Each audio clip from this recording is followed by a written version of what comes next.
हम एम्प्रिसिज्म में कल की क्लास से आगे बढ़ते हैं और कुछ और टर्मोलॉजीज पढ़ते हैं, जो टेक्निकल टर्म्स पढ़ते हैं, और देखते हैं उनमें से कौन कौन से टेक्निकल टर्म्स को वैलिड मानेंगे अगर कोई कंसिस्टेंट एम्प्रिसिज्म एम्प्रिसिस्ट है। तो पहले तो हम उन टर्मोलॉजी को समझते हैं। तो आइडिया हम पहले से जानते हैं। आइडिया क्या होता है? नॉलेज तक पहुंचने के लिए आइडिया जरूरी है, हम बात कर चुके हैं। वो आइडिया किसी अनुभव से आए या किसी और रास्ते से आए वो एक अलग बात है, बट हम किसी नॉलेज तक पहुंचते हैं किसी आइडिया के थ्रू। आइडिया को हिंदी में प्रत्यय, या इंडियन फिलॉसफी जब हम पढ़ेंगे तो इसी आइडिया को विज्ञान कुछ लोग बोलते हैं। खासतौर पे जब हम पढ़ेंगे बौद्धिज्म को, बुद्धा फिलॉसफी को पढ़ेंगे, तब हम इसी आइडिया को वहां पे वो लोग विज्ञान बोलेंगे। तो उनको फिर हम वहां विज्ञानवादी या प्रत्ययवादी, कुल मिला के अभी के लिए आइडिया।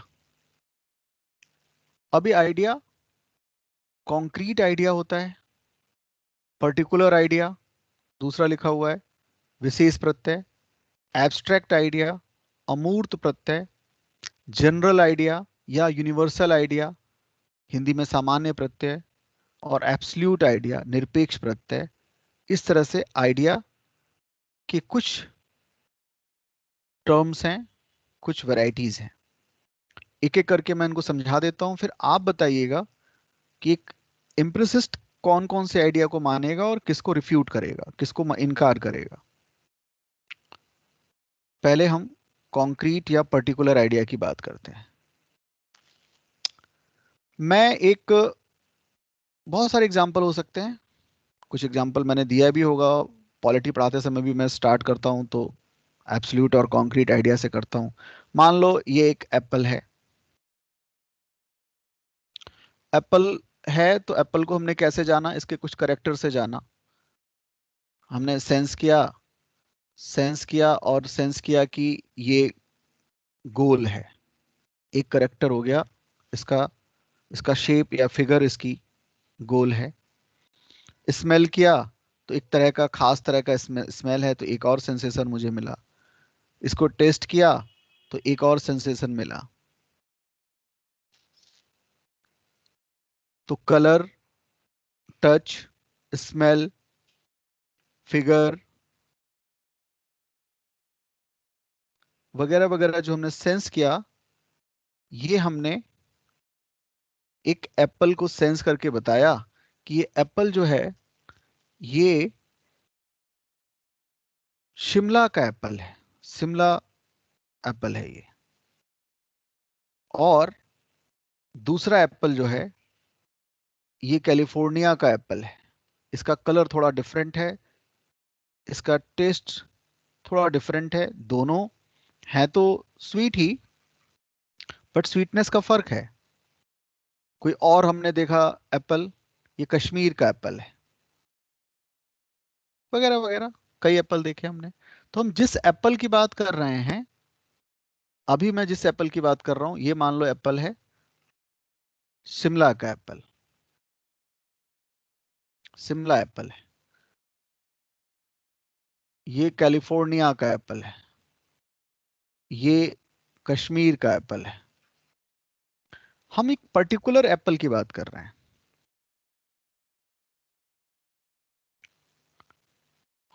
और जिस एप्पल की हम बात कर रहे हैं वो एक पर्टिकुलर एप्पल है, पर्टिकुलर उसका स्वाद है, पर्टिकुलर उसका शेप है, पर्टिकुलर उसका टेस्ट है।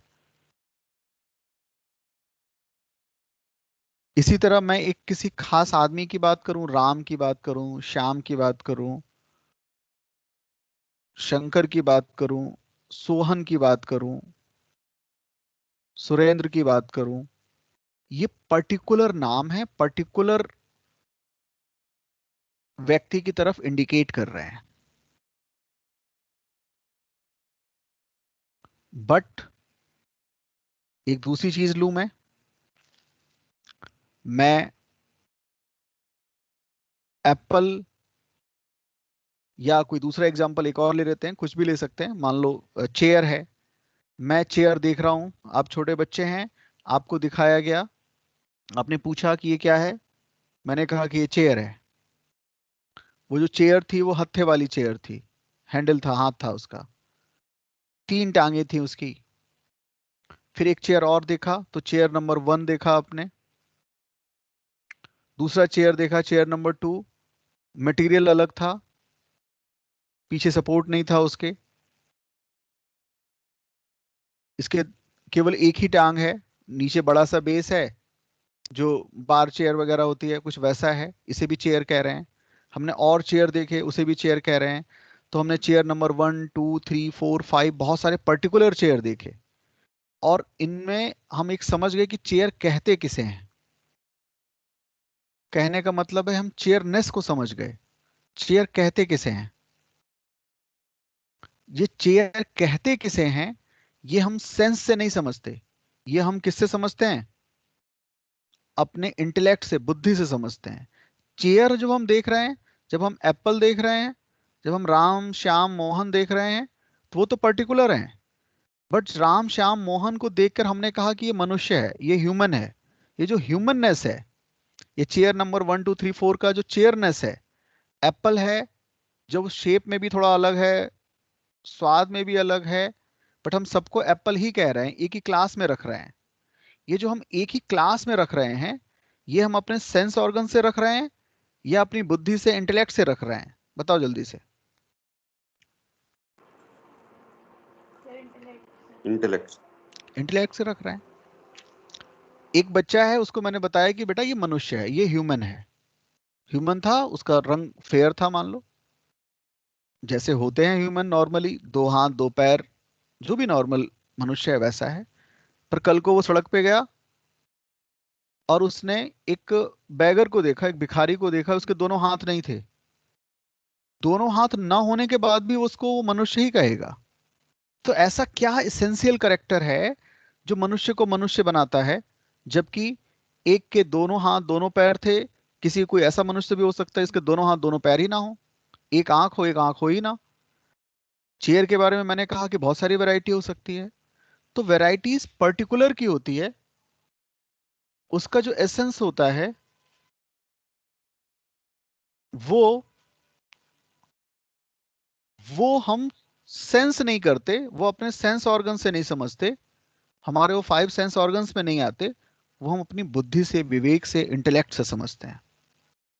तो जो आइडिया एक एप्पल के देखने से, और हमें फिर अलग अलग एप्पल देखने होंगे, जो हम सेंस ऑर्गन से समझते हैं वो कॉन्क्रीट आइडिया है, मूर्त प्रत्यय है। तो मूर्त प्रत्यय, कॉन्क्रीट आइडियाज वो आइडियाज हैं जिनको हम अपने सेंस ऑर्गन से समझते हैं। वो आइडिया हमेशा किसी पर्टिकुलर के होंगे, पर्टिकुलर एप्पल के होंगे, पर्टिकुलर राम के होंगे, पर्टिकुलर श्याम के होंगे। गाय हम देखते हैं और 10 20 5 गाय देखकर हम गायपन को समझ पाते हैं, गाय कहते किसे हैं। और फिर हम नए ढंग के गाय को भी, जिस जिस गाय को हमने देखा ही नहीं उसे भी गाय कह पाते हैं। ये हम किसी को भी गाय कह पा रहे हैं जबकि उस पर्टिकुलर को हमने नहीं देखा। इस आइडिया को एब्स्ट्रैक्ट आइडिया कहते हैं। और एब्स्ट्रैक्ट आइडिया हमारे सेंस ऑर्गन से नहीं बनता, ये हमारी बुद्धि, विवेक, इंटेलेक्ट से बनता है। तो एक्चुअल में जब हम कहते हैं ना किसी का आईक्यू बहुत अच्छा है, तो एक्चुअल में हम फिलोसॉफिकल कहना चाह रहे हैं कि उसका क्या अच्छा है, एब्स्ट्रैक्ट का आइडिया बहुत अच्छा है। बोलो, बात समझ में आ रही है आप लोगों के? कुछ कुछ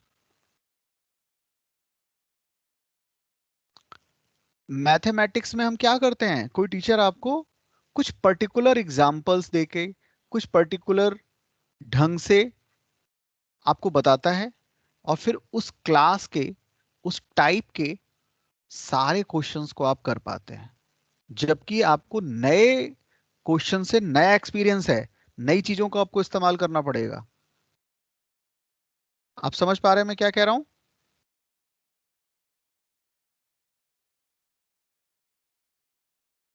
बोलो जल्दी। Yes sir. तो हम पर्टिकुलर को जब जानते हैं और इन पर्टिकुलर से पर्टिकुलर एक ही तरह के कई पर्टिकुलर्स को हम जान रहे हैं, उनके एसेंशियल करेक्टर को, एसेंस को। एसेंस क्या है? एसेंस वो चीज है जिसको, जैसे अगर मैं ह्यूमन का एसेंस कहूं, जिससे हम जान पाए एक नए ह्यूमन को भी। आपने आज तक जितना भी देखा है, आप मान लो नॉर्थ इंडिया में रहे हैं और कहीं ज्यादा घूमे उमे नहीं है, आपने अचानक एक ह्यूमन देखा, जो आप इन जनरल जो ह्यूमन देखते हो अपने आसपास, उसके अलावा देखा आपने कोई, लेट से कोई मैंगोलॉइड देखा, उसका कलर पीला था, उसके स्किन का, आंखें बहुत छोटी थी, कद भी बहुत छोटा था। उस टाइप का आपने कोई ह्यूमन इससे पहले नहीं देखा था, फिर भी आप उसको कहेंगे तो ह्यूमन ही ना, या पहचान नहीं पाएंगे? बताओ।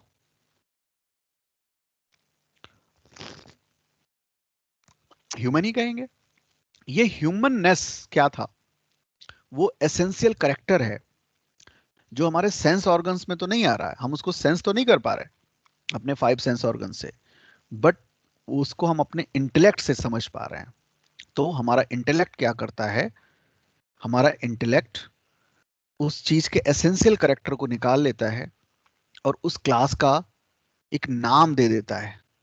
चेयर, बहुत सारे चेयर देखे मैंने, बहुत सारे कॉन्क्रीट आइडिया देखा चेयर का, जो चेयर के जो एक्चुअल में एग्जांपल्स थे वो पर्टिकुलर थे, बट उन तमाम पर्टिकुलर से कुछ एक खास आइडिया निकाल लिया हमने, जो उस पूरे क्लास में कॉमन था, जिसकी वजह से उसको चेयर कह रहे हैं, जिसकी वजह से उसको ह्यूमन कह रहे हैं, जिसकी वजह से उसको एप्पल कह रहे हैं। वो एप्पलनेस, वो चेयरनेस, वो ह्यूमननेस एक्चुअल में कौन सा आइडिया है? Abstract idea. बोलो, बात समझ में आई क्या? Yes sir. तो एक एप्पल का होना एक पर्टिकुलर एप्पल है, पर्टिकुलर आइडिया है, वो कॉन्क्रीट है। बट एप्पल को हम समझ लें, नए ढंग के एप्पल को भी नए एप्पल ही कहें, वो एब्स्ट्रैक्ट है। मैं 10 20 50 2 4 हजार आदमियों को जानता हूँगा, देखा होगा, बट उससे मैंने ह्यूमननेस का करेक्टर एक निकाल लिया, एक आइडिया निकाल लिया कि ह्यूमननेस, और ये हमारे सेंस ऑर्गन से एब्स्ट्रैक्ट नहीं आता है, एब्स्ट्रैक्ट हमारे बुद्धि से आता है, इंटेलेक्ट से आता है, और उस क्लास के फिर उस एसेंस से आता है, जिसकी जो बाकी चीजें खत्म भी हो जाएं, जैसे एप्पल ही है। अब एप्पल हमने देखा, अब एप्पल को मैंने काट दिया, काट दिया, छोटे छोटे पीस कर दिए, ट्रायंगल रेक्टेंगल पीस में इसको चेंज कर दिया, अब ये राउंड पीस में नहीं रहा, तब भी क्या ये एप्पल नहीं होगा? इसको मैं फॉक से खा रहा हूं, तो क्या ये एप्पल नहीं होगा? मैं क्या खा रहा हूं? एप्पल ही तो खा रहा हूं। बोलो यस और नो। जबकि वो शेप तो अब वो नहीं है, पर्टिकुलर एप्पल का शेप तो राउंड था। वो क्या है? अब मैं इसको, मैं मान लो कलर कर देता हूँ, उसके ऊपर रुआवजा डाल देता हूँ मान लो, तो एप्पल तो वैसे थोड़ा वाइटिश टाइप का था, बट अब रुआवजा डालने के बाद अब ये रेडिश हो गया है। अरे, कहूंगा तो इसको वही, किसके ऊपर रुआवजा डाला? क्या खा रहा हूं मैं? एप्पल ही तो खा रहा हूं। तो जो भी सेंस ऑर्गन्स हमें बता रही हैं, वो पर्टिकुलर को बताती हैं, बट उन तमाम पर्टिकुलर से एक एसेंशियल करेक्टर हम निकाल पाते हैं, जो बुद्धि निकालती है, वो है एब्स्ट्रैक्ट। बोलो, बात समझ में आई?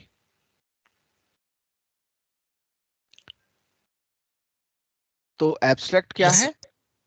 एब्स्ट्रैक्ट है वो एसेंशियल करेक्टर जो उस क्लास के उस क्लास में जरूर होगा।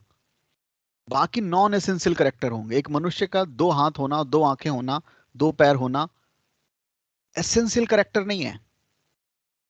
कोई आदमी दोनों आंखों से अंधा भी है, तब भी उसको इंसान तो कहेंगे ही, ह्यूमन तो कहेंगे ही।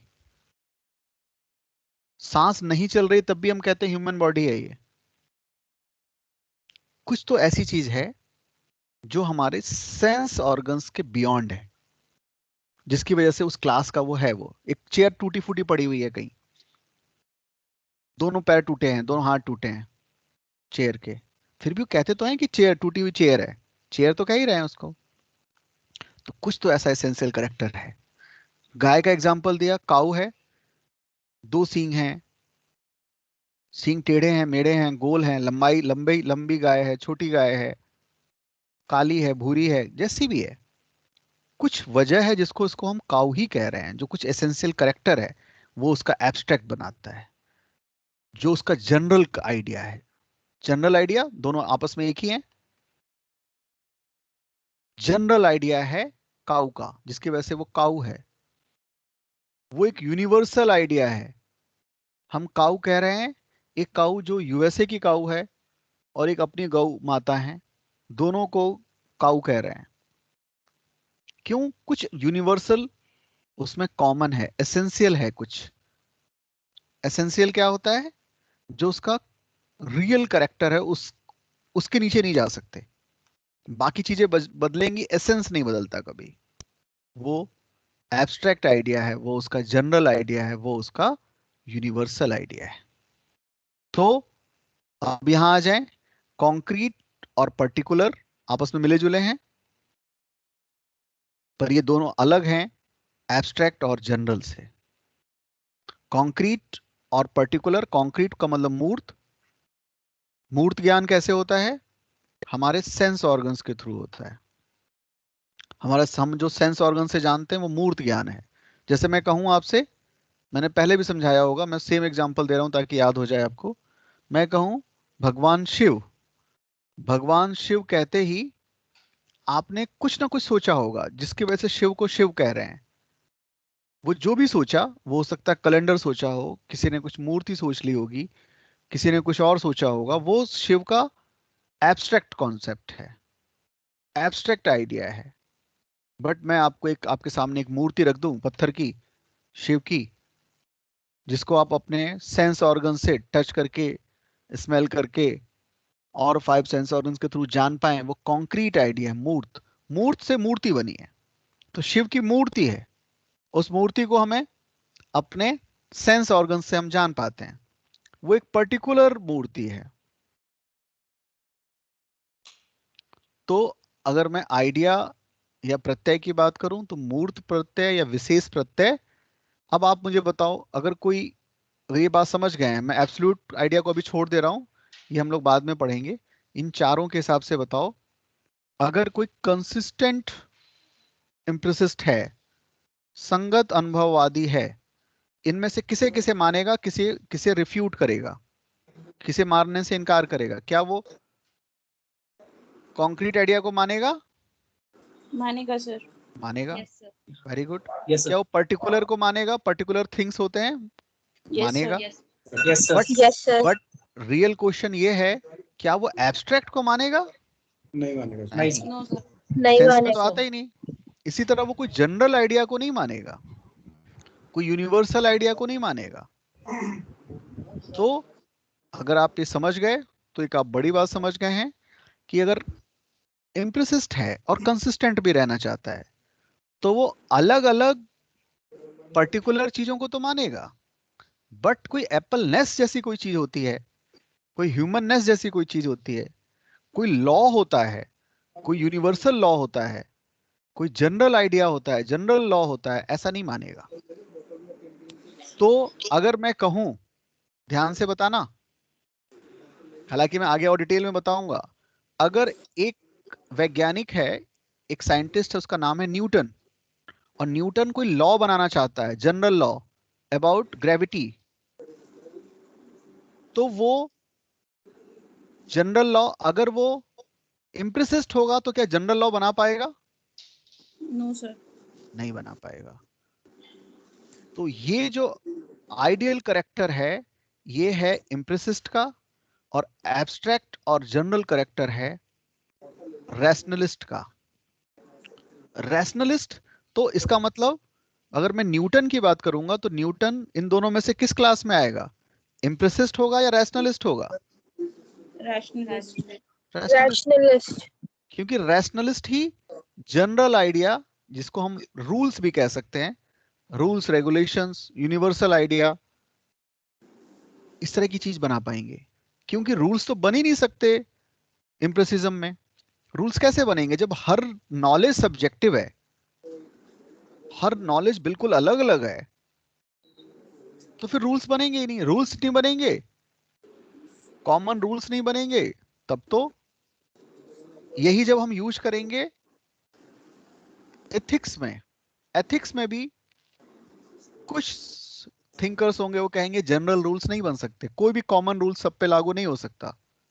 कुछ लोग कहेंगे नहीं, रूल्स तो होते हैं, हमें रूल्स को फॉलो करना होता है, हमें एंड को फॉलो नहीं करना, हमें ये नहीं फॉलो करना कि इसका रिजल्ट क्या होगा, रिजल्ट तो हम कभी जान ही नहीं सकते, हमें रूल्स को फॉलो करना होगा। जो रूल्स को फॉलो करने वाले थिंकर होंगे एथिक्स के पेपर में, वो जरूर किस क्लास से आते होंगे? रैशनलिस्ट। रैशनलिस्ट। मैंने कहा था ना, थोड़ा सा आप थोड़ा सब्र के साथ सुनोगे, कई सब्जेक्ट की गुत्थी खुल जाएगी, कई सब्जेक्ट। हाँ, 1 मिनट कंप्लीट करने दो। कई सब्जेक्ट जो है वो आपके सामने बिल्कुल ओपन हो जाएंगे। तो रूल्स की बात करना पॉसिबल ही नहीं है एम्पिरिसिज्म में। वो हमेशा पर्टिकुलर की बात तो कर सकेंगे, वो किसी कॉन्क्रीट की तो बात कर सकेंगे, बट वो कोई कॉमन एसेंस की बात नहीं कर पाएंगे, क्योंकि कॉमननेस तो दिखाई ही नहीं देती। वो हम बुद्धि से समझ तो सकते हैं, बट अपने 5 सेंस ऑर्गन्स में नहीं आ सकता। तो अभी हम यही कमियां होंगी जिसकी वजह से एम्पिरिसिज्म में कमियां होंगी, जिसकी वजह से रैशनलिज्म को हमें इसको काउंटर करेगा, रैशनलिज्म इसके आंसर देगा जो कमियां रह गई हैं एम्पिरिसिज्म में। तो हम रैशनलिज्म तक आए, इससे पहले मैंने बताया कि रैशनलिज्म क्यों आया। कौन पहले आया बताना मुश्किल है, सब एक ही समय पे थे, बट कैसे काउंटर कर रहा है कोई दूसरे का, कौन से क्वेश्चन खड़ा कर रहा है रैशनलिज्म जिसका आंसर नहीं दे पा रहा एम्पिरिसिज्म, और एम्पिरिसिज्म की कमियों को दूर करने वाला जो दूसरा थॉट प्रोसेस होगा वो रैशनलिज्म होगा। मैथमेटिक्स कुछ ना कुछ रूल्स पे चलता है, मैथमेटिक्स की पॉसिबिलिटी ही खत्म हो जाएगी अगर मैं खाली अनुभव की बात करूं। फिजिक्स, खास तौर पे फिजिक्स, मैं बाकी साइंस की अभी बात नहीं कर रहा, फिजिक्स जिसको प्योर साइंस कहते हैं, केमिस्ट्री प्योर साइंस नहीं है, बायोलॉजी प्योर साइंस नहीं है, पता होगा आपको। जब हम नेचुरल साइंसेस की बात करते हैं तो उसमें हायरार्की है, उस हायरार्की में टॉप पर है फिजिक्स। फिजिक्स सर्टेन रूल्स पे चलता है, अगर वो रूल्स निकाल दें तो फिजिक्स में आप पढ़ेंगे क्या? रूल्स निकाल दें आप, तो अगर आप पर्टिकुलर पर्टिकुलर चीजों को पढ़ेंगे तो फिजिक्स है ही नहीं फिर तो वो। तो अगर मैथमेटिक्स की नॉलेज चाहिए, अगर फिजिक्स की नॉलेज चाहिए, तो हमें रैशनलिज्म से आएगा, वो एम्पिरिसिज्म से नहीं आ सकता। हम एक एक एप्पल के गिरने का इंतजार थोड़ी ना कर सकते हैं, और सारे एप्पल के गिरेंगे तब हम कहेंगे अच्छा कोई चीज नीचे गिर जाती है, तब भी तो हम नहीं कह पाएंगे। क्या पता अनुभव में कुछ ऐसी चीज हो फ्यूचर में या पास्ट में या इवन की प्रेजेंट में भी जो मैं एक्सपीरियंस नहीं कर पा रहा या कोई एक्सपीरियंस नहीं कर पा रहा, बट वो नीचे नहीं गिरती, फेंको उसको तो ऊपर उठ जाती है। पता नहीं, हम ऐसे रूल्स बना ही नहीं सकते। तो कहने का मतलब है, अभी के लिए अभी का इनटेक ये है, इसके बाद मैं आपका क्वेश्चन लेता हूं कि अगर मैं आइडिया की बात करूं तो आइडिया का मतलब है नॉलेज तक पहुंचने के लिए जो हम जो चीजें हैं, नॉलेज तक पहुंचाने का जो काम है वो आइडिया करता है। ये आइडिया अनुभव से भी आता है। अनुभव, कुछ लोगों का कहना है कि केवल अनुभव से आता है, उनको हम इम्प्रेसिस्ट कहते हैं। कुछ लोग आइडिया तक पहुंचते हैं किसी और तरीके से, अभी आपने एक समझा बुद्धि से, रैशनलिटी से, कुछ तीसरे तरीके भी अपनाते हैं। पर इनको हम कुल मिला के 5 कैटेगरी में डिवाइड कर सकते हैं, पांचवा मैं बाद में बताऊंगा। इसमें से 2 कैटेगरी डायरेक्टली रिलेटेड है एम्पिरिसिज्म से, कॉन्क्रीट आइडिया और particular idea. Concrete and particular idea, मूर्त और विशेष प्रत्यय, नाम से पता चल रहा है किसी विशेष चीज का होता है, तो विशेष पर्टिकुलर का ज्ञान ही करा सकता है केवल एम्पिरिसिज्म। उसकी जगह एब्स्ट्रैक्ट वो एसेंस होता है, उन पर्टिकुलर चीजों का एसेंस एक एक दिन आ सकता है जब पर्टिकुलर खत्म हो जाए। डायनासोर्स जो पर्टिकुलर थे वो खत्म हो गए, पर डायनासोर्स का आइडिया है हमारे पास, वो एब्स्ट्रैक्ट फॉर्म में है। एक दिन मान लीजिए आता है कि चेयर खत्म हो गई दुनिया से, जो पर्टिकुलर चेयर है टेंजेबल फॉर्म में वो खत्म हो गई, तब भी चेयरनेस कभी खत्म नहीं होगा, क्योंकि चेयरनेस इनविजिबल फॉर्म में, अनटेंजेबल फॉर्म में है।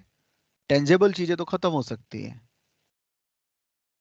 और एब्स्ट्रैक्ट से ही बनते हैं जनरल आइडिया या यूनिवर्सल आइडिया या यूनिवर्सल लॉज, रूल्स। क्योंकि रूल्स, अब हर चीज के अलग अलग रूल हो तो फिर तो रूल है ही नहीं। रूल का मतलब जो कॉमन चीजें आ रही हैं। तो मैंने कहा कि ग्रेविटेशनल फोर्स, अब ग्रेविटेशनल फोर्स ये एक यूनिवर्सल आइडिया होगा, एक जनरल आइडिया होगा कि कुछ भी चीज हम ऊपर से फेंकेंगे तो नीचे जाएगी। अब एक बार मैं जनरल आइडिया जान लेता हूं तो फिर हम उस तरह की हर चीज की पर्टिकुलर चीज के बारे में कह सकते हैं जिसको मैंने अनुभव किया है या नहीं किया है, दोनों ही कंडीशन में कह सकते हैं, वो रूल उस पर लागू होगा। तो इस तरह से इम्प्रिसिज्म कुछ प्रश्नों के जवाब नहीं दे पाया या उसकी लिमिटेशंस बताई रैशनलिज्म ने, और इस तरह से रैशनलिज्म की हम पढ़ाई शुरू करते हैं। पूछो क्या पूछना है।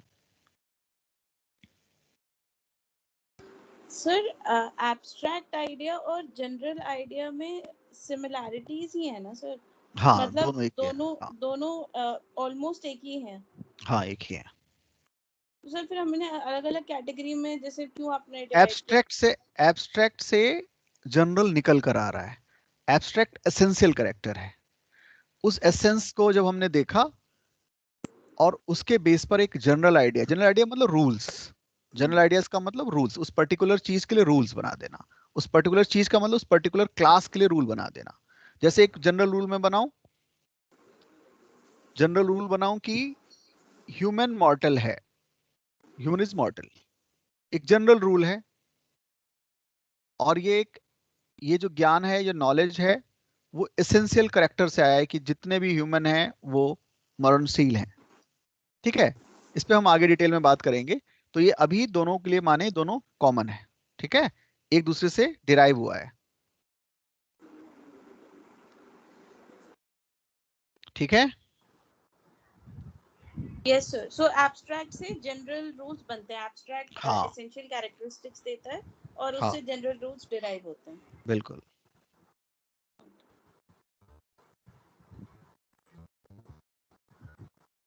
तो अब हम पढ़ रहे हैं। Excuse me, sir. May I have a question, please? हाँ, Sir, abstract से general questions बनते हैं. So, इसकी हमारे आसपास सराउंडिंग में जो हम daily day to day life में जो हम करते हैं, they are basically the abstract only, but we are finding it in a general form. Is that the? आवाज बहुत डिस्टर्ब है आपकी, लेकिन जहां तक मैं समझा हूं, आप ये कह रहे हैं कि हम डिफरेंट पर्टिकुलर्स को देख के एक जनरल रूल बना लेते हैं, वही। Exactly. हाँ बिल्कुल यही है। वो जनरल रूल ही क्या है, एसेंशियल करेक्टर, एब्स्ट्रैक्ट। ठीक है, जैसे Okay, sir. हमने बहुत सारे पर्टिकुलर चीजों को देखा कि ऊपर से हम गिराते हैं चीजें गिर जाती हैं। सेब गिर गया, ये गिर गया, वो गिर गया, उससे एक एसेंशियल करेक्टर निकाल लिया कि अच्छा चीजें गिरती हैं, वो किसी रूल पे काम करती हैं, कोई रूल्स के पीछे है। तो जी. हमने एक जनरल रूल बना लिया जिसको आज हम ग्रेविटेशनल पूल या ग्रेविटेशनल फोर्स कहते हैं। सर ठीक है, पर्टिकुलर आइडिया में क्या किसी भी चीज की जो खास करके निकालते हैं वो इसमें इंक्लूड होगा कि नहीं? हाँ खास, जिसके बिना, जिस जो दिखाई तो नहीं दे रहा, जो हम सेंस ऑर्गन्स में तो नहीं जान रहे, बट वो उसका सबसे मूलभूत एसेंशियल करेक्टर है। जैसे मैंने कहा मनुष्य का, ह्यूमन का जो ह्यूमननेस है, वो उसके हाथ पैर ये वो उस पर डिपेंड नहीं कर रहा। ठीक है ना, जिसकी वजह से ह्यूमन को हम ह्यूमन कह रहे हैं। और आपने कुछ एग्जाम्पल नहीं भी देखे, जैसे मैंने कहा आपने कभी मैंगोलॉइड्स नहीं देखे, आपने, तुम्हारे पीछे शोर हो रहा है, माइक ऑफ करो। तो वो हम जो बिल्कुल नए को भी देखते हैं तो हम जान जाते हैं अच्छा ये ह्यूमन ही है। जैसे मैंने कहा वो बैगर वाला एग्जांपल दिया कि बच्चे को बताया देखो ये ह्यूमन है, और एक बार वो अगर समझ गया, अपने रैशनैलिटी से समझ गया ह्यूमन कहते किसे हैं, तो कल को कोई दोनों आंखें जिसकी नहीं है या दोनों हाथ नहीं है, उसको भी वो ह्यूमन ही समझ गया, ह्यूमन समझ रहा है वो, जबकि वो इस तरह की पर्टिकुलर चीज को उसने कभी इससे पहले देखी नहीं थी। ठीक है ना? Yes sir. तो हम देखते हैं एक कंसिस्टेंट रैशनलिज्म क्या है, संगत बुद्धिवाद क्या है, वो क्या क्वेश्चन उठाता है रैशनलिज्म पे। तो लिख लो क्वेश्चन ए, व्हाई रैशनलिस्ट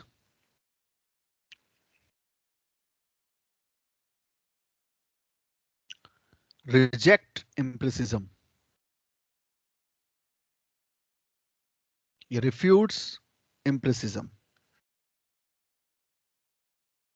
तो कल की क्लास से हम आगे बात कर रहे हैं, एम्पिरिसिज्म आप समझ चुके हैं, क्यों रिफ्यूट करते हैं, क्यों रिजेक्ट करते हैं, बहुत। और इसी क्लास में आएगा प्लेटो, एरिस्टोटल, बाद में देकार्त, क्यों रिफ्यूट कर रहे हैं। तो पहला फिलोसफर है हमारा प्लेटो, जो इसी क्लास में रैशनलिज्म में आएगा।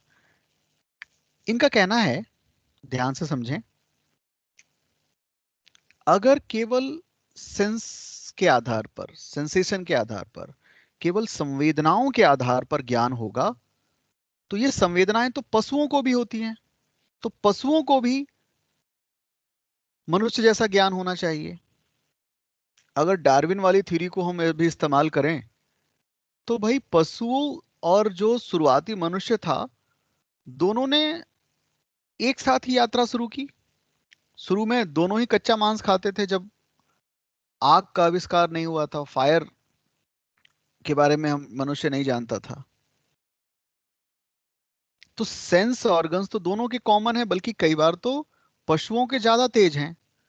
कुछ पशु बहुत, उनकी स्मेल करने की ताकत मनुष्य से ज्यादा है, कुछ लोगों की देखने की ताकत ज्यादा है, वगैरह वगैरह।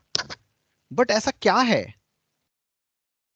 जो संवेदनाएं तो बराबर हैं, सेंसेशन तो बराबर हैं, और कई बार तो पशुओं की ज्यादा है, बट जो ज्ञान मनुष्य कर पाता है वो पशु नहीं कर पाते।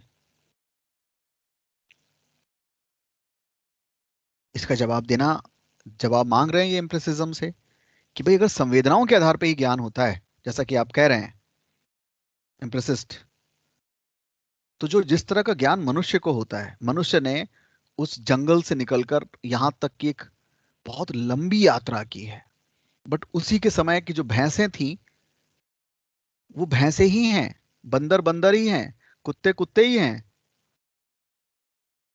हो सकता है कुत्तों की जो सेंस करने की ताकत है वो तो मनुष्य से ज्यादा है, कुछ और जानवर इनकी देखने की ताकत ज्यादा है, किसी के किसी और सेंस ऑर्गन्स की ताकत ज्यादा होगी। तो केवल सेंस ऑर्गन्स तो नहीं हो सकता ज्ञान का बेस, क्योंकि अगर सेंस ऑर्गन ही ज्ञान का बेस होता तो सारे कुत्ते, सारे जानवर और सारे मनुष्य बराबर ज्ञानी होते, बराबर उनकी नॉलेज होती।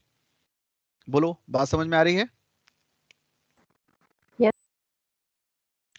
तो इनका बहुत वैलिड क्वेश्चन है कि अगर आप सेंस ऑर्गन्स को ही सारी बात मान रहे हो, जैसा कि टू बी कल हमने जो उसका फॉर्मूला देखा परसेप्शन का, तब तो जानवरों को भी बाकी ज्ञान होना चाहिए। हमने क्या क्या नहीं बना लिया। जानवर स्वाद तो जानता है, बट क्या डिफरेंट स्वाद जानता है? हम मिठाई जानते हैं, मिठाई की वैरायटी जानते हैं, 50 तरह की मिठाई, 50 तरह के स्वाद हैं उसके। ये ज्ञान हम खाना जानते हैं तो खाना ही नहीं जानते, हम चाउमीन जानते हैं, हम ये जानते हैं, वो जानते हैं, लाखों तरह के टेस्ट जानते हैं।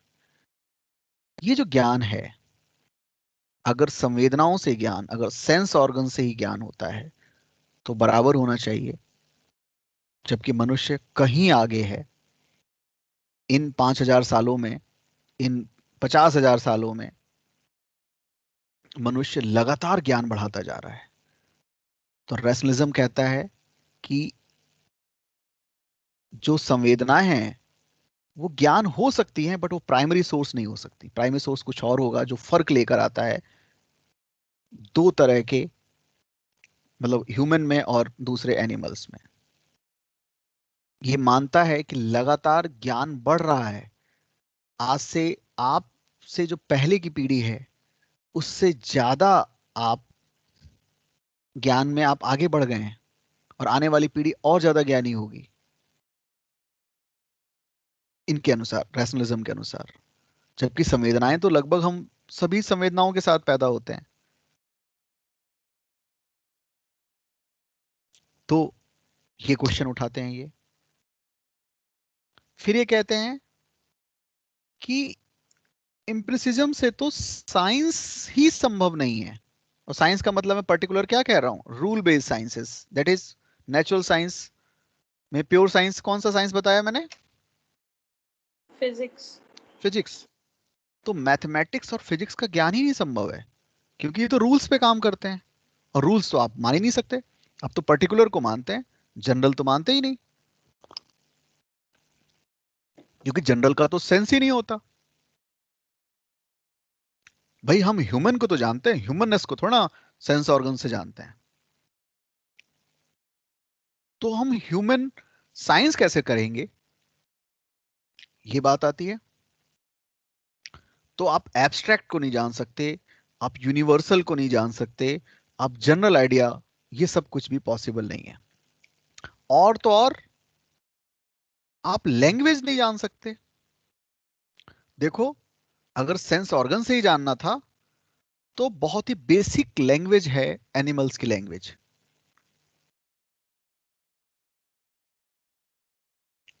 बट ह्यूमन ने तो तमाम लैंग्वेज डेवलप कर ली हैं। हम बहुत कॉम्प्लेक्स, जो मैं आपसे बात कर रहा हूं, ये लैंग्वेज की यात्रा में पहले साइन लैंग्वेज रही होगी, आज भी है। जो लोग सुनने में डिफरेंटली कैपेबल हैं, या सुनने की ताकत उनकी वैसी नहीं है जैसे कि नॉर्मल मानी जाती है, नॉर्मल सुनने की ताकत कहते हैं, तो साइन लैंग्वेज यूज करते हैं वो। बट भाषा, लैंग्वेज जो मैं बोल रहा हूं, हिंदी, इंग्लिश, अरबी, तमिल, तेलुगु, जापानी, ये डेवलप ही नहीं हो सकता जब तक कि आप वस्तुओं को नहीं मानेंगे, पर्टिकुलर को के साथ साथ कॉमननेस को नहीं मानेंगे। जब मैं कह रहा हूं कि पानी लाओ, तो पानी में एक विशेष चीज के लिए कह रहा हूं, तो आप तो ऑब्जेक्ट को मानते ही नहीं, तो क्या लेकर आओगे? जब मैं पानी कह रहा हूं तो आप पानी समझ रहे हैं, आप वही चीज लेकर आते हैं। तो भाषा संभव ही नहीं है। इसको मैं और डिटेल में बताऊंगा, ये अलग पूरा अपने आप में एक चैप्टर है, लैंग्वेज का डेवलपमेंट। बट अभी आप ये माने, नॉलेज संभव नहीं है, क्योंकि फिर नॉलेज बराबर होता एनिमल का और ह्यूमन का। साइंस और मैथमेटिक्स संभव नहीं है। क्यों संभव नहीं है? क्योंकि एब्स्ट्रैक्ट, यूनिवर्सल और जनरल रूल संभव नहीं हो पाएंगे, और लैंग्वेज भी संभव नहीं हो पाएगी। लैंग्वेज कुछ समझ पाए होंगे, कुछ मैं आपको लैंग्वेज अलग से चैप्टर पढ़ाऊंगा। ये सब कुछ पॉसिबल नहीं है। ये तभी पॉसिबल है जब आप अपने सेंस ऑर्गन्स के बियॉन्ड कुछ, कोई चीज है उसके बारे में जानेंगे। तो मनुष्य के पास, जो एनिमल से बिल्कुल अलग है, मनुष्य के पास कुछ अलग सा सॉफ्टवेयर है। ये जो सॉफ्टवेयर है ना, यही इसको दूसरे एनिमल से अलग करता है। सेंस ऑर्गन्स नहीं, कोई अलग तरह का सॉफ्टवेयर है। तो ये सॉफ्टवेयर उसको जन्म से ही मिल जाता है। ये जन्मजात है। जन्मजात की इंग्लिश क्या है? इन्नेट है। INNATE, इन्नेट है। इन्नेट का मतलब उसी के साथ हम जन्म लेते हैं। तो कुछ सॉफ्टवेयर इन्नेट है, जो अनुभव से प्राप्त नहीं होता, हमारे जन्म के साथ ही होता है, और मनुष्य में ही होता है। तो रैशनलिज्म का कहना है ऑल आइडियाज आर इन्नेट। और वो इन्नेट आइडिया क्या है, वो क्षमता क्या है, वो कैपेसिटी क्या है, एक खास तरह की कैपेसिटी है ह्यूमन में, वो कैपेसिटी इन्नेट है, वो कैपेसिटी उसकी माइंड और सोल की है, वो कैपेसिटी उसके रीजन की है, बुद्धि की है। वो जो सॉफ्टवेयर, जो जन्मजात सॉफ्टवेयर है, इन्नेट आइडिया है, वो उसको जन्म से मिला है, वो सॉफ्टवेयर या वो जो कैपेसिटी है, इन्नेट कैपेसिटी, उसी को रीजन कहते हैं, बुद्धि। रीजन जन्मजात है, इन्नेट है, इन्नेट कैपेबिलिटी है। ये कैपेबिलिटी सोल की कैपेबिलिटी है या माइंड की कैपेबिलिटी है, कुछ लोग उसको माइंड कहते हैं, कुछ लोग सोल कहते हैं। वेस्टर्न फिलॉसफी में इन जनरल माइंड और सोल एक ही चीज है, वो हमारी वाली आत्मा नहीं है, यदा यदा ही धर्मस्य वाली नहीं है, वो यदा यदा क्या था वो, मतलब जो हम सोल, जो हिंदू जानते हैं वो वाली आत्मा नहीं है, नहंते नहंता वाली नहीं है। माइंड और सोल वेस्टर्न फिलॉसफी में एक ही चीज को मानते हैं। तो फिलहाल मैं माइंड यूज कर रहा हूं। माइंड की कैपेसिटी है, ये माइंड जो है इसमें एक इन्नेट कैपेबिलिटी है। इन्नेट का मतलब जन्मजात, सहजात, साथ साथ पैदा होने वाला। इन्नेट कैपेसिटी है, दैट इज रीजन। रीजन उसको, और ये अनुभव से अलग है, सेंस ऑर्गन से अलग है। ये रीजन क्या करता है, रीजन के पास कौन सी कैपेसिटी है, रीजन के पास कैपेसिटी है पावर ऑफ एब्स्ट्रैक्ट, एब्स्ट्रैक्शन की ताकत है, अमूर्तीकरण की ताकत है।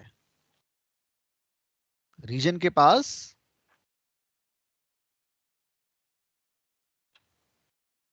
तो मैं आपको बता रहा हूं बुद्धिवाद, रैशनलिज्म।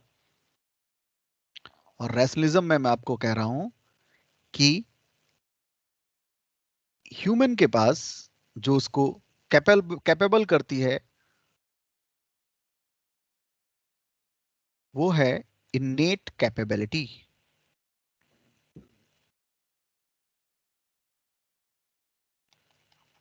इन्नेट कैपेबिलिटी, इन्नेट का मतलब क्या बताया मैंने, इन्नेट क्या होता है, जन्मजात। जन्मजात। जन्मजात को हिंदी दूसरा कह सकते हैं सहजात। सहजात मतलब एक ही बात है, एक साथ जन्म लेने वाला। ये इन्नेट है। ये कैसी कैपेसिटी है, इसके अंदर है, ये रीजन है, बुद्धि है। इसके अंदर क्या है कैपेसिटी, ये इन्नेट कैपेसिटी एक्चुअल में क्या है जो जन्म से ही होती है, वो कैपेसिटी है, अपने नोट्स में लिखते चलना, पावर ऑफ एब्स्ट्रैक्शन। एब्स्ट्रैक्शन, अमूर्तीकरण, अमूर्तीकरण की क्षमता,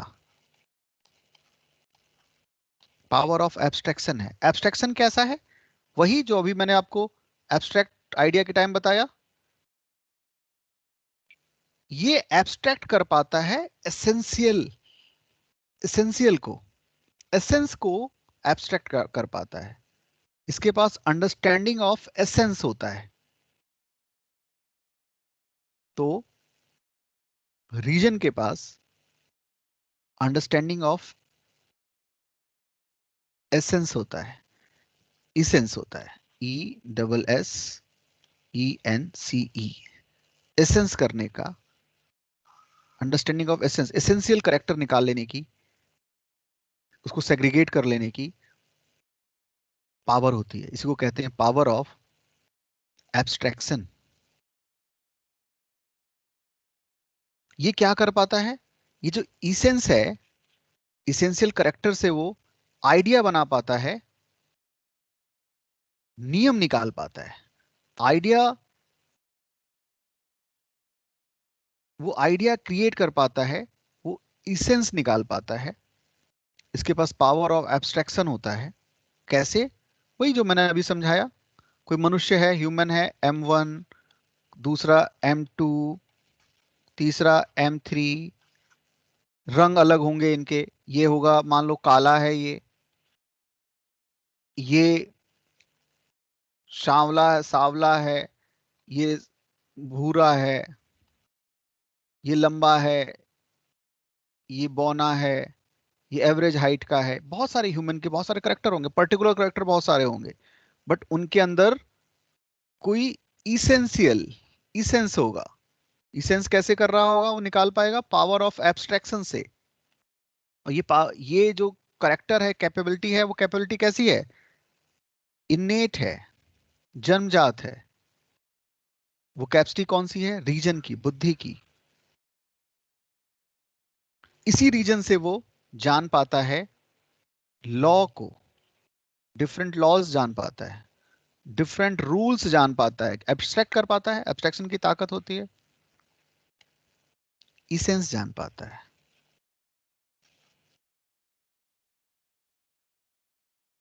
तो बुद्धि का काम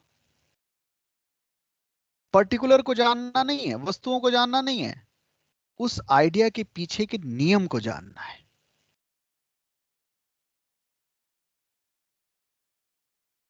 तो आइडिया किस चीज का आइडिया कर पा रहा है, रीजन यूनिवर्सल लॉ का, यूनिवर्सल लॉज या जनरल आइडिया। अभी हमने देखा ये आइडिया एब्स्ट्रैक्ट है,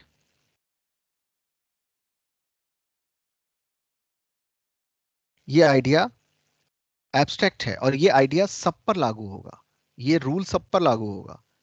सब पर लागू होगा तो सब्जेक्टिव नहीं है, सब्जेक्टिव की जगह ये आइडिया कैसा होगा, बताओ जल्दी से।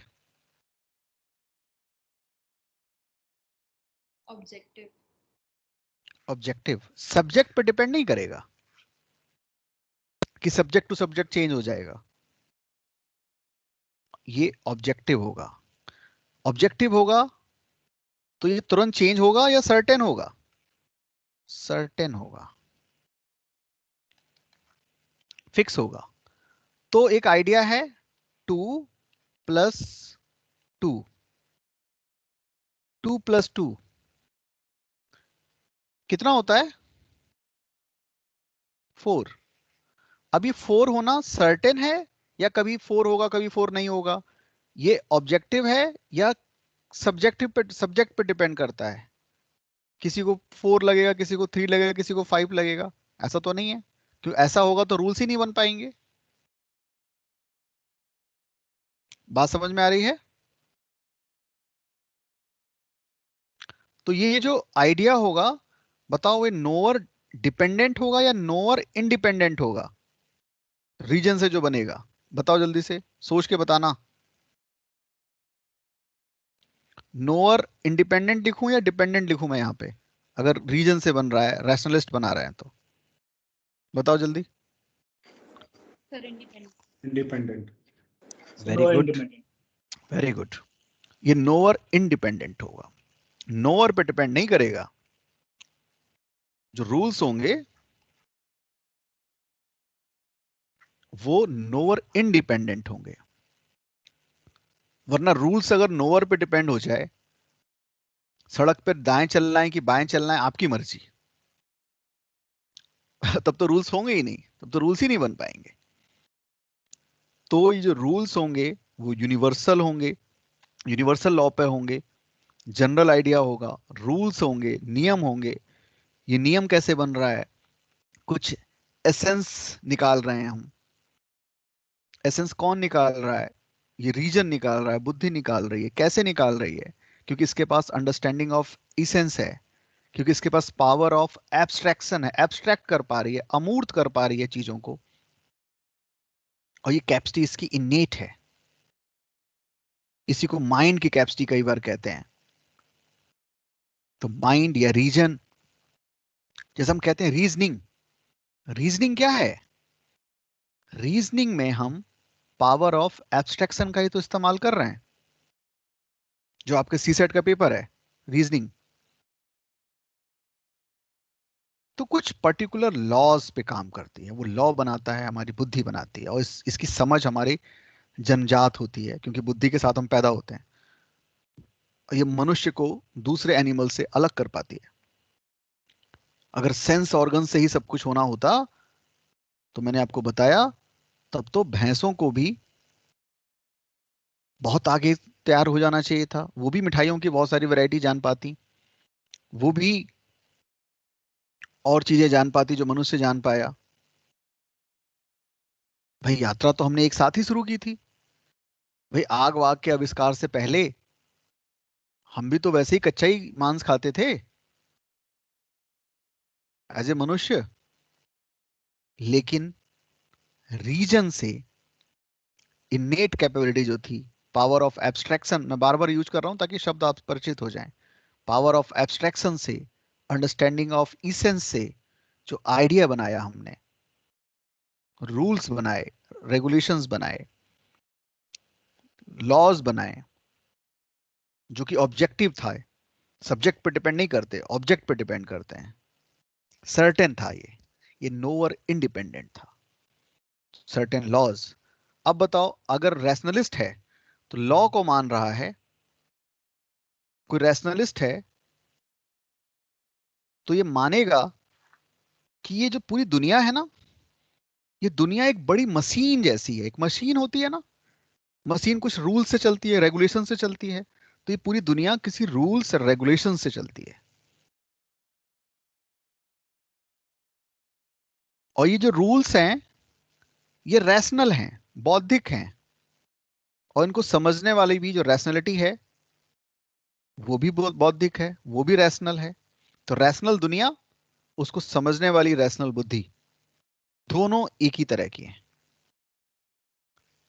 तो अगर ये दुनिया एक बड़ी मशीन है जो कुछ रूल्स से चलती है, कुछ रूल्स हैं जिससे ये प्लेट टेक्टोनिक रूल है, जिससे प्लेट खिसकती हैं, जिससे सिस्मिक एक्टिविटी होती है, भूकंप आते हैं, चांद तारों के बीच में कुछ फोर्सेस हैं,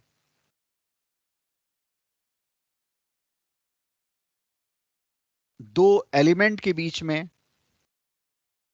कुछ फोर्स काम करता है, तो एटॉमिक फोर्सेस होते हैं जो एटम्स के बीच में काम करते हैं, ग्रेविटेशनल फोर्स होता है। हम फिजिक्स में चार तरह की फोर्स पढ़ते हैं, वो कुछ रूल्स पे डिपेंड करते हैं। रूल्स को समझ लें तो हम इस दुनिया को समझ लेंगे। और रूल्स किसी पे, मेरे और आप पे डिपेंड नहीं करेंगे, वो तो इंडिपेंडेंट है, बस उनको मुझे समझना है, और हम समझ सकते हैं, इनेट कैपेबिलिटी के साथ हम पैदा हुए हैं। तो सर्टेन रूल्स है, इसी तरह से वो रूल्स हमें दिखाई नहीं देते बट वो एग्जिस्ट करते हैं। ग्रेविटेशनल फोर्स हमें दिखाई नहीं देता है पर ग्रेविटेशनल फोर्स है, छत से कूदेंगे तो दिख भी जाएगा बट हम उसको अपने सेंस ऑर्गन से नहीं जान रहे होते हैं। ऐसे ही जैसे मशीन है, तो कोई, जैसे कि मेरे सामने ये कंप्यूटर है जिसपे मैं पढ़ा रहा हूं, तो कोई कंप्यूटर बनाने वाला भी होगा, कंप्यूटर अपने आप तो होगा नहीं, कोई इसका मेकर भी होगा ना। कोई भी चीज अपने आप तो नहीं होगी, घड़ा दिख रहा है तो घड़ा बनाने वाला कोई होगा, जिसको हम कुम्हार पोटर कह रहे हैं। ऐसे ये जो दुनिया दिख रही है ना, जरूर कोई दुनिया बनाने वाला भी होगा।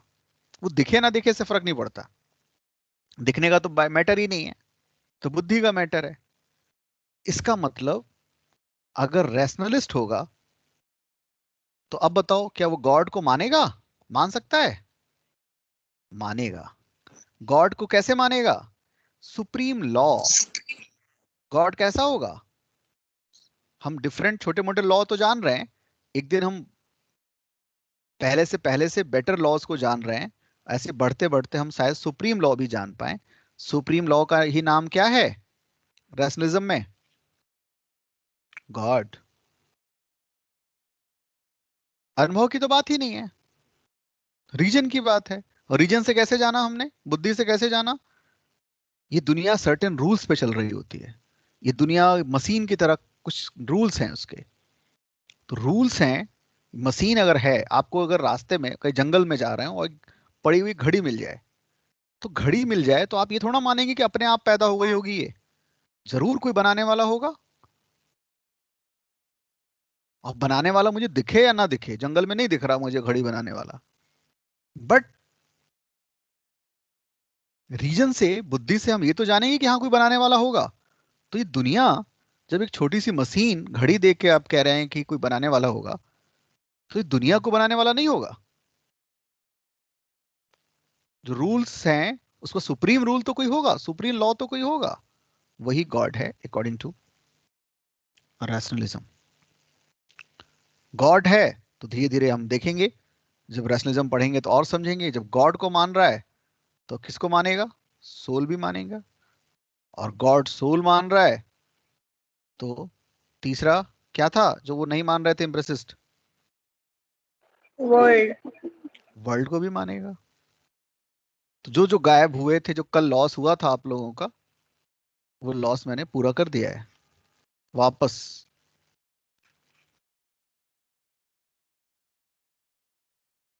कल मैंने कहा था कि कल वाला पाप मेरे ऊपर, आप चिंता मत करें, इम्प्रेसिस्ट ने गायब कर दिया था सब।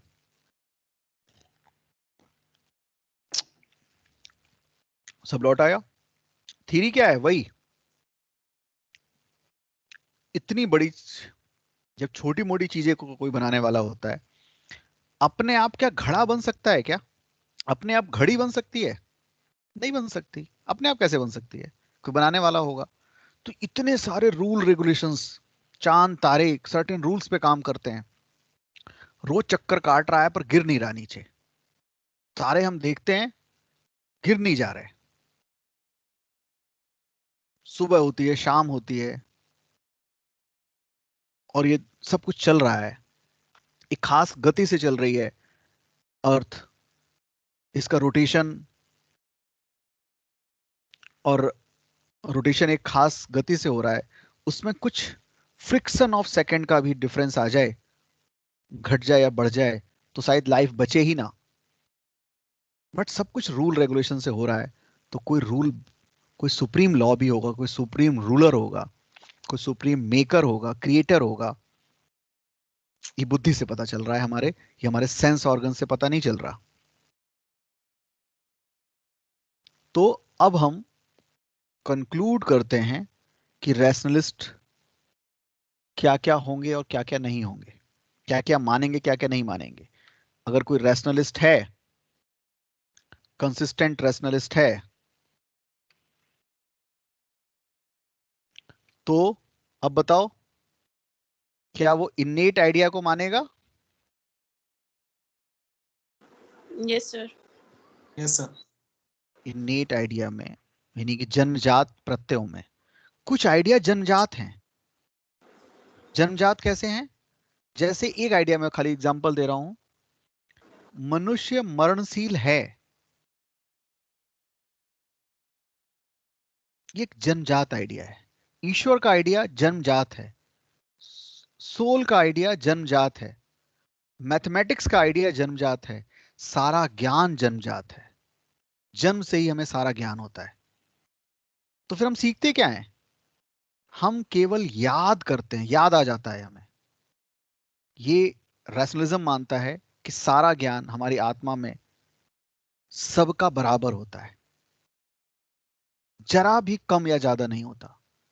तो बट मैं पढ़ा रहा हूं, आप पढ़ रहे हैं, ये कैसे? जब बराबरी है तो दोनों को बराबर होना चाहिए था। मुझे याद आ गया है, जब मैं कुछ चीजों को पढ़ता हूं, देखता हूं, तो मुझे याद आ जाती है चीजें। आपको याद आ जाएंगी, है दोनों में बराबर। आप जैसे, मैं एक अज्ञानी पुरुष हूं, एक ज्ञानिक व्यक्ति, एक बिल्कुल ही मूढ़ मनुष्य हूं, और बुद्ध जो है, बुद्धा की मैं बात कर रहा हूं, एक ज्ञानी व्यक्ति हैं। दोनों के इन्नेट आइडिया में कोई फर्क नहीं है। मैं सोया हुआ बुद्ध हूं और बुद्ध जगे हुए बुद्ध हैं, बस इतना फर्क है। उनको याद आ गई हैं चीजें, नहीं तो कुछ चीजें होती ही नहीं है, नहीं तो हो भी नहीं सकती। नया कैसे होगा कुछ भी? बस रिमेम्बरेंस। तो खैर, हम अभी उसके उस पर आएंगे। इन्नेट आइडिया मानेंगे। और बताओ, क्या ये यूनिवर्सलिटी को मानेंगे? Yes sir. Yes sir. मानेंगे। क्या ये सर्टेनिटी को मानेंगे? सर्टन कोई चीजें फिक्स होती हैं, सर्टेनिटी को मानेंगे? No sir. अरे नहीं, है रूल्स मानेंगे तो सर्टेन भी मानेंगे ना, सर्टेनिटी को भी मानेंगे, रूल्स को भी मानेंगे। बट क्या सर क्या नहीं मानेंगे देखते हैं। क्या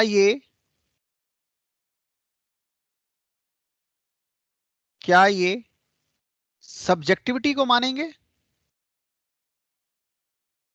सोच के बताना। नहीं सर। नहीं, सब्जेक्टिविटी को कौन मानेगा? इम्प्रेसिस्ट। इम्प्रेसिस्ट। क्या ये, जैसे ये यूनिवर्सल को मान रहे हैं, सर्टेनिटी को मान रहे हैं, ऐसे ही ये मानेंगे टेम्पोरलिटी को? सब कुछ टेम्पोरल है, टाइम पे डिपेंड करता है। टेम्पोरलिटी सब कुछ टाइम पे डिपेंड करता है। सर टाइम और टेम्पोरैलिटी को समय नहीं मानेंगे? नहीं, मैं ये अभी किसकी बात कर रहा हूं, मैं डिफरेंस कर रहा हूं दोनों में। मैं यहां रख रहा हूं कंसिस्टेंट रैशनलिस्ट, यहां रख रहा हूं मैं कंसिस्टेंट इम्प्रेसिस्ट। तो कंसिस्टेंट इम्प्रेसिस्ट मानेंगे किस चीज को? टेम्पोरलिटी को। वहीं पर रैशनलिस्ट क्या मानेंगे? यूनिवर्सलिटी को। बात समझ में आ रही है? बोलो। कैसे सर, कैसे? अरे यूनिवर्सल का मतलब यूनिवर्सल लॉज हैं, ग्रेविटेशनल फोर्स यूनिवर्सल है।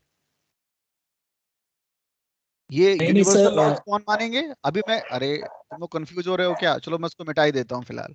मैं अभी बात कर रहा हूँ किसके, दोनों में डिफरेंस कर रहा हूँ। एक तरफ मैंने लिखा है रैशनलिस्ट, एक तरफ लिख रहा हूं मैं इम्प्रेसिस्ट। ठीक है,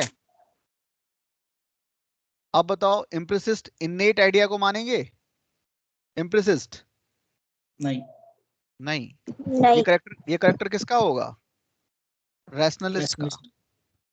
इसी तरह रैशनलिस्ट मानते हैं यूनिवर्सलिटी को, universal laws, certain laws, regulations. पर ये मानेंगे नहीं, ये नहीं मानेंगे। कौन? इम्प्रेसिस्ट। ये मानेंगे टेम्पोरल। जब भी हमें अनुभव होता है तो हर बार नया अनुभव होता है, तो ये मानेंगे नोवेलिटी को, नोवेलनेस को, नएपन को, नवीनता को। हमें नया अनुभव होता है ना, हमारे सेंस ऑर्गन्स हमें हमेशा नया अनुभव करते हैं, कराते हैं।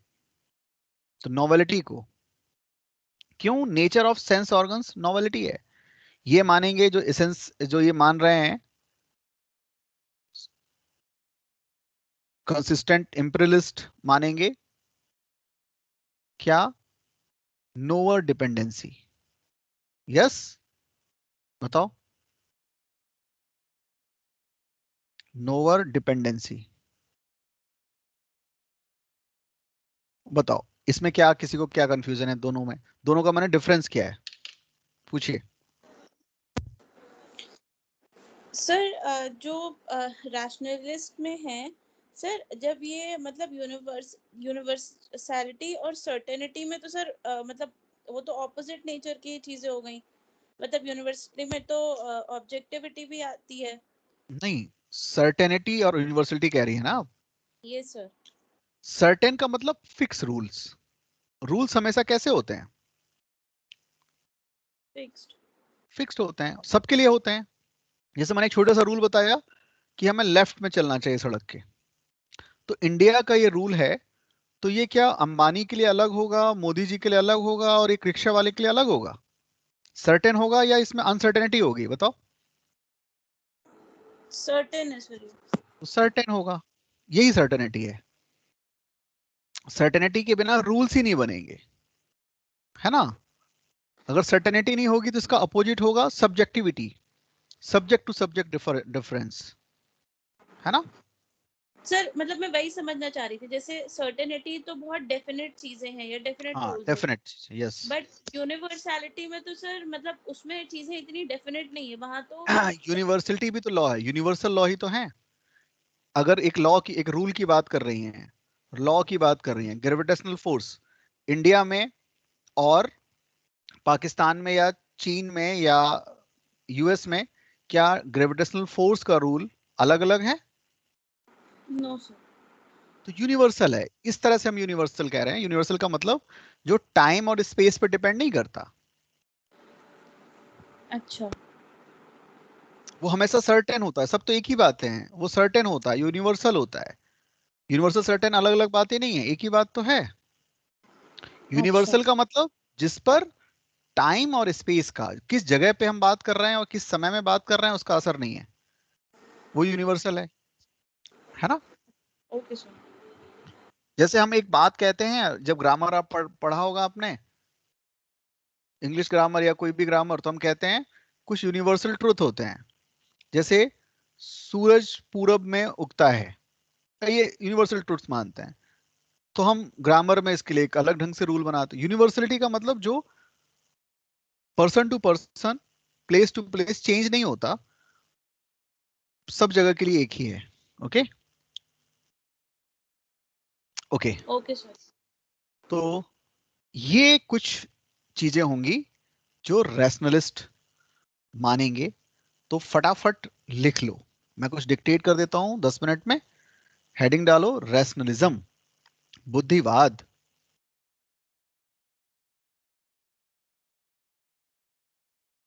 लिखो अकॉर्डिंग टू रैशनलिज्म,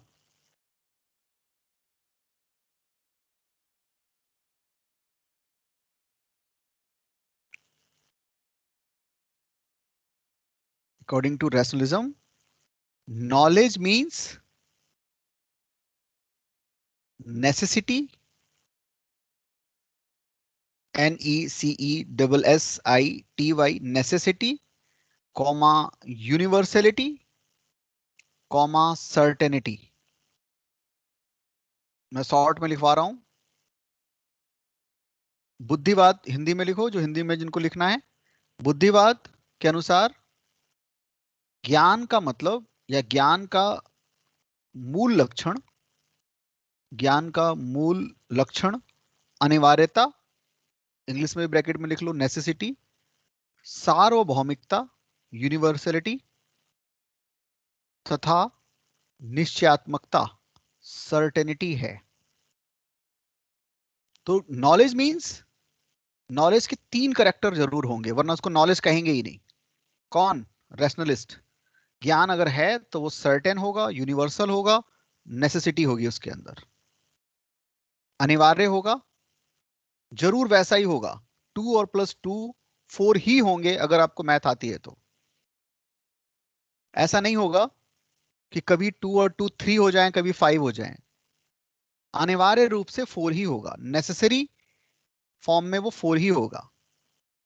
और 2 और 2 अगर जोड़ना जापानी को आता है, भूटानी को आता है, बांग्लादेश के आदमी को आता है, तो यूनिवर्सली वो 4 ही होगा।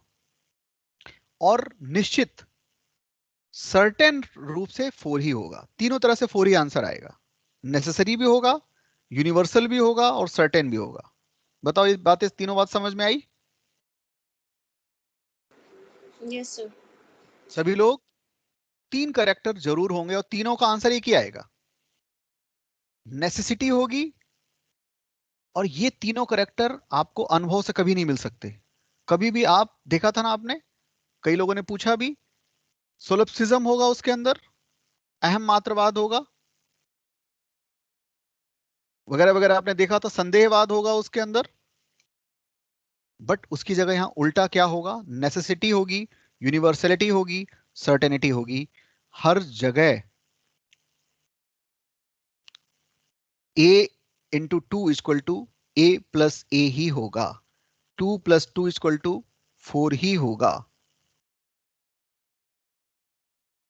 ये पहला करेक्टर है। दूसरा लिखो,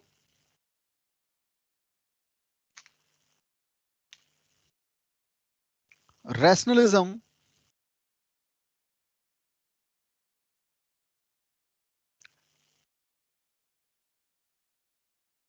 believes in innate ideas.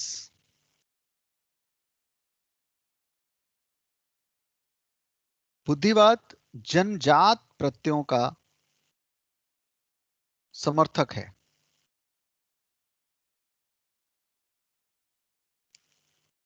जन्मजात प्रत्यय innate ideas कैसे होते हैं? लिखो, innate ideas आर एक्सियोम। एक शब्द मैं लिखवा रहा हूं, axiom. A X I O M S.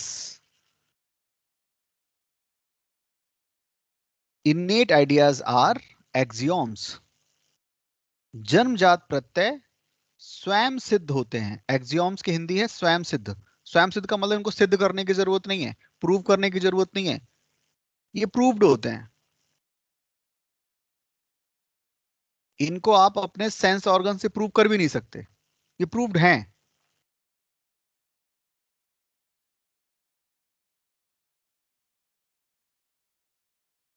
तो innate ideas आर एक्सियोम्स। एक्सियोम्स मतलब स्वयं सिद्ध।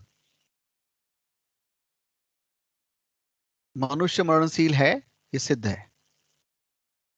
आप नहीं जान पा रहे हैं, वो आपकी कमी है, उससे सिद्धि में अंतर नहीं पड़ता, इससे ये प्रूव्ड है। लास्ट या सेकंड लास्ट कुछ और चीजें लिखते हैं। दे emphasized they emphasis on in deduction method। Deduction method, ये निगमन विधि पर बल देते हैं। निगमन विधि आप लोगों ने लॉजिक पढ़ा होगा तो इसको जान रहे होंगे, मैं आपको संक्षेप में बता देता हूं। निगमन विधि क्या है? निगमन विधि या डिडक्शन मेथड वो लॉजिक का वो मेथड है जिसमें, लिख लेना अपनी कॉपी में, पहले समझ भी लो लिख भी लो।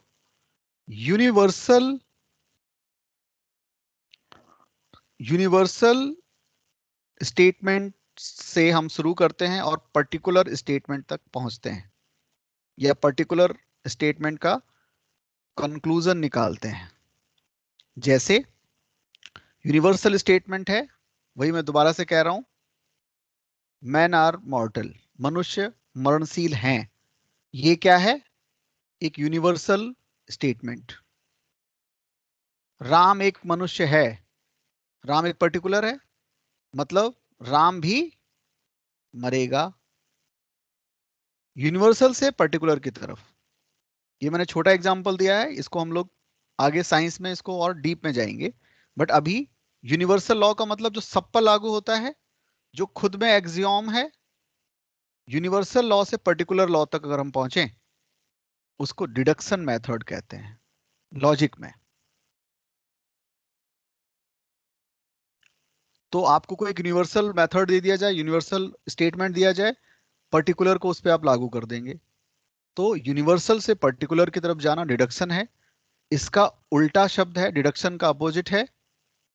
बताओ अगर किसी ने लॉजिक या रीजनिंग पढ़ी हो, बताए, वो रीजनिंग में तो है ही। डिडक्शन का अपोजिट क्या है?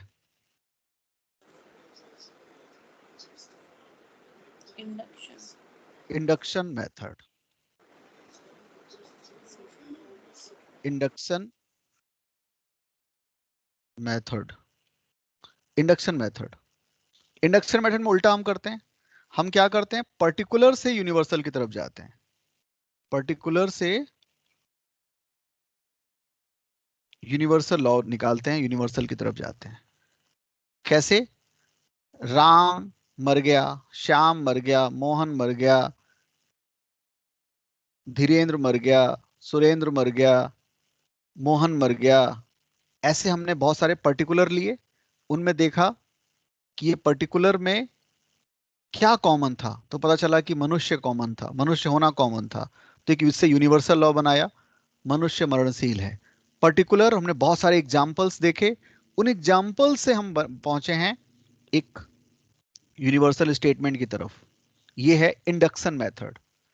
वापस आओ, जो रैशनलिस्ट हैं वो इंडक्शन मेथड पर बल देंगे, वो निगमन विधि पर बल देंगे।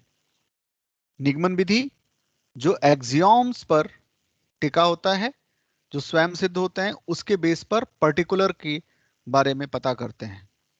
तो एक यूनिवर्सल लॉ है ग्रेविटेशनल फोर्स, सभी चीजें नीचे गिरेंगी, उसको पृथ्वी अपनी तरफ अट्रैक्ट करेगी, यूनिवर्सल लॉ है। अब मेरे पास ये एप्पल है, एप्पल बताओ नीचे गिरेगा?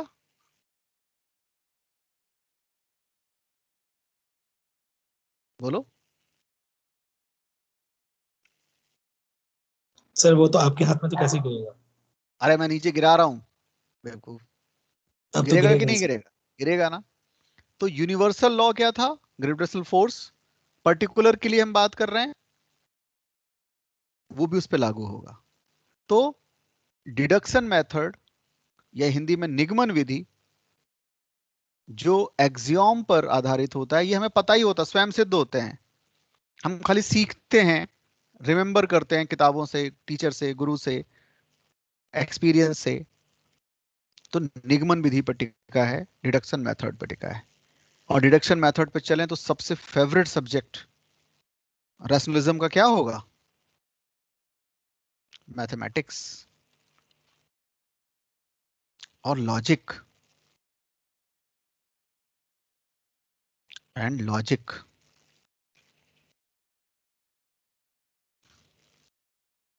बुद्धिवाद हमेशा नॉलेज और ओपिनियन में डिफरेंस करेंगे। क्या हर ओपिनियन नॉलेज होता है?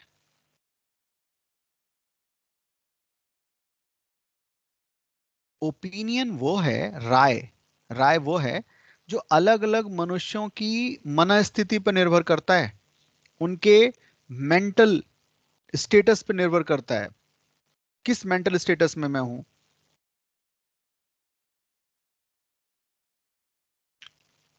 और अनुभव से केवल राय बनती है, ओपिनियन बनता है, नॉलेज नहीं बनती। नॉलेज तो सर्टेनिटी के साथ, यूनिवर्सलिटी और नेसेसिटी के साथ बनती है। ओपिनियन तो वो है जो आज है मेरा, कल नहीं हो सकता है, मेरी मनस्थिति पर निर्भर कर रहा है। मुझसे कोई पूछे कि मौसम आज का कैसा है, मैं मन से बहुत दुखी हूं, कहूंगा बहुत खराब है, इतना खराब मौसम तो कभी हुआ ही नहीं धरती पे। पर मैं आज बहुत खुश हूं, मनस्थिति बदल गई है, सब कुछ सुहाना सुहाना दिखेगा। तो ओपिनियन और नॉलेज में फर्क करते हैं रैशनलिस्ट। ये फर्क है रैशनलिज्म का। मैं रिकॉर्डिंग ऑफ करता हूं।